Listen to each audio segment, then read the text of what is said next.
welcome to Kim's Easy Weeknight Meals. I just got home from work and we're gonna have spinach manicotti. What? I know, but I did all the work on prep day, okay? So I made the filling, we made a little sauce, and then I covered it all, put it in the freezer. Last night we took it out, put it in the refrigerator so it could defrost a little bit. I'm literally gonna pop it in the oven in a minute. It's gonna go covered for 50 minutes. I'll take the foil off uncovered for 10 minutes. But I'm gonna show you now the video from prep day. Okay, so we've got our marinara started. Just got one onion finely chopped. Gonna go about 5 or 6 minutes just so it's a little bit caramelized. We're gonna add in, I've got 6 cloves of garlic that I just smashed because I'm gonna pull these out later, okay? I've got a couple of bay leaves. I'm gonna put in a couple of squishes of my tomato paste. So usually I am pretty cheap, I have to say, or thrifty or frugal, however you want to say it. But this is really a great way to have your tomato paste stored in your refrigerator. I find I don't waste it as much. It's a little bit more expensive, but I think it's worth the buy. So I'm just going to let this cook for about a minute or so. That will just change color just a little bit. So this is not a long cooking sauce. This is just an easy marinara, and I love to have this on hand because I'll use this for pizzas. For the manicotti for tonight. Actually, the kids are coming over tomorrow, so we might do some stuffed shells or something like that with them. So it's just great to have on hand.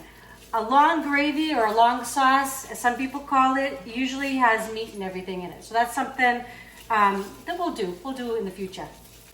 Okay, so this looks like it's cooking out good, and you can add chili peppers to this if you want. But again, I've got kind of the kids in mind for tomorrow, so I'm gonna leave that out.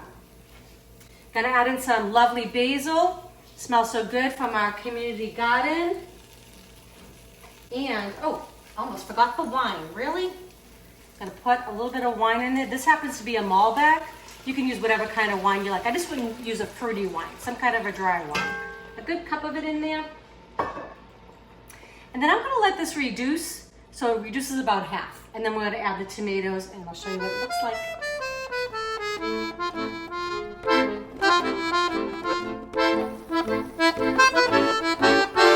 Okay, this smells so good already. I mean, come on, I got some wine cooking down there with some garlic and some basil. Yummy.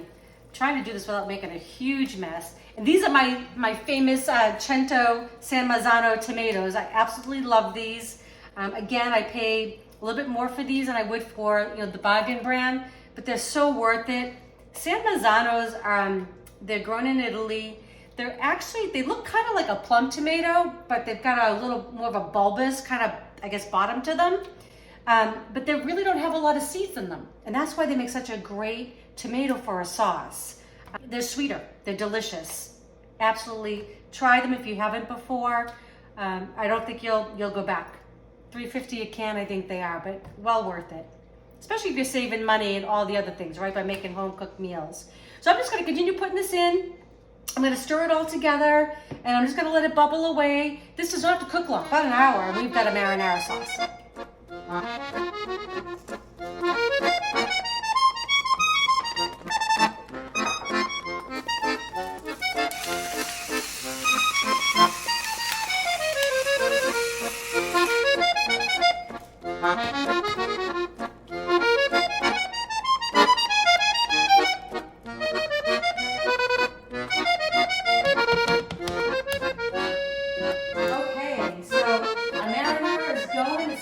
Great in here. I've got some water boiling here on the back, just waiting for me for the manicotti in a second. But I want to show you how I put this together. So this is 2 eggs in here that is kind of whisked up. This is about 20 ounces of ricotta that I've had in the fridge, and you can see how much water it gives off. So you really want to drain this because you don't want your filling to be that watery, okay? So I'm just gonna put that in here. Plop. Then this is the trick with the spinach, same thing. This is the same towel I always use. I just wash it and use it again for my spinach. So what you want to do is just gather this up, and literally you're going to see how much water comes out of here. It's crazy. So you don't want that in your filling, okay? So I'm just going to do this. I'm going to add the spinach in a minute. I'm going to add some mozzarella some parmesan, and some Italian seasoning. I'm gonna mix that all up, and that's gonna be our filling for our manicotti. Yummy.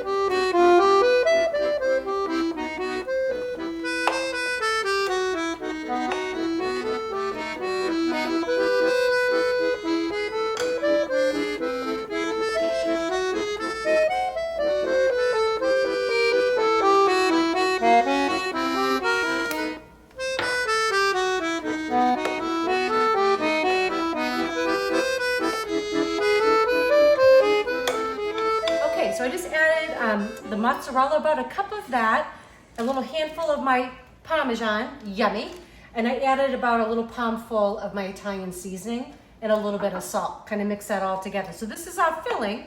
Now we're just gonna get our manicotti going. So always, always, always salt your pasta water. And more than you think is necessary. It's the only time you get a chance, I know I say it over and over again, it's the only time you get a chance to actually season the pasta, okay? So this says on the box to cook it for about 9 to 10 minutes, but we don't want to do that. We want this to be like less than al dente because it's going to finish cooking in the oven. So I'm actually going to cook this about 6-7 minutes tops, and then it's the only time I actually also drain my pasta. Normally you'll see me fish out and put it into a sauce, but for this I'm actually gonna drain it.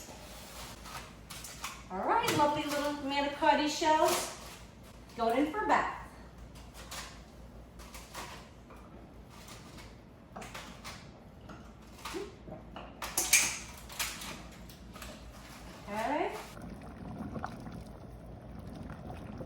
All right, so the manicotti is done. Well, not really done because it's actually less than al dente. I'm gonna give myself a little facial, a little steam burn there. Be careful. Okay, this is the only time that I actually drain and rinse the pasta because it's gonna cook again in the sauce. Normally, if I'm making just like a regular, like a ziti or a rigatoni, something like that, I like to cook it al dente and then finish it in my sauce because that way I don't rinse it.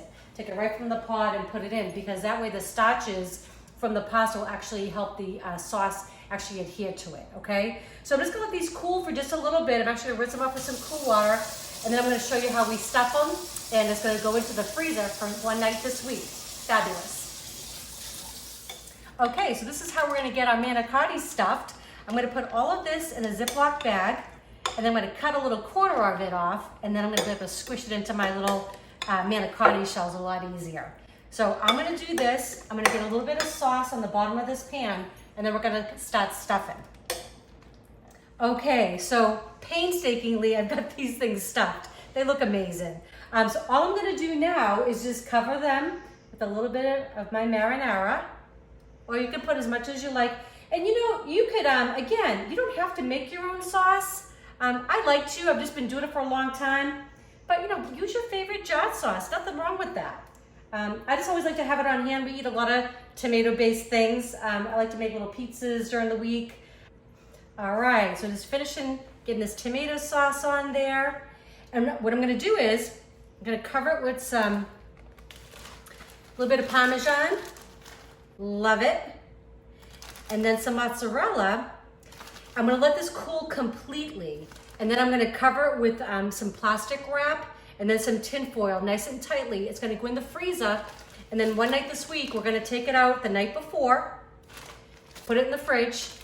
It's gonna go in a 350-degree oven for about 50 to 60 minutes. Then you're gonna take the foil off about another 10 minutes and you're gonna have a beautiful manicotti. It's so simple to make. Don't be afraid of this being a weeknight meal. This is also great if you just have company that just pops in. What a great thing to serve them, right? So fabulous. So again, I'm gonna let this cool completely, cover with a little bit of plastic wrap, tin foil. I'll label it what it is, and it's gonna go in the freezer for a night this week.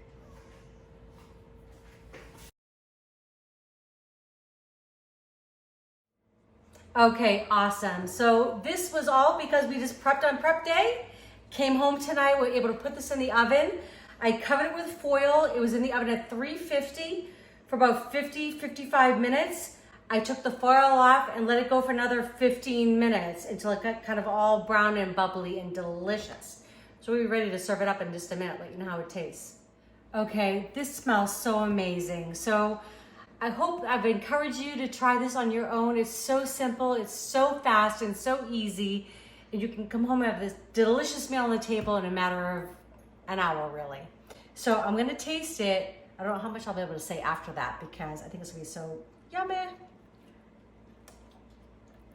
All right, love all the cheese.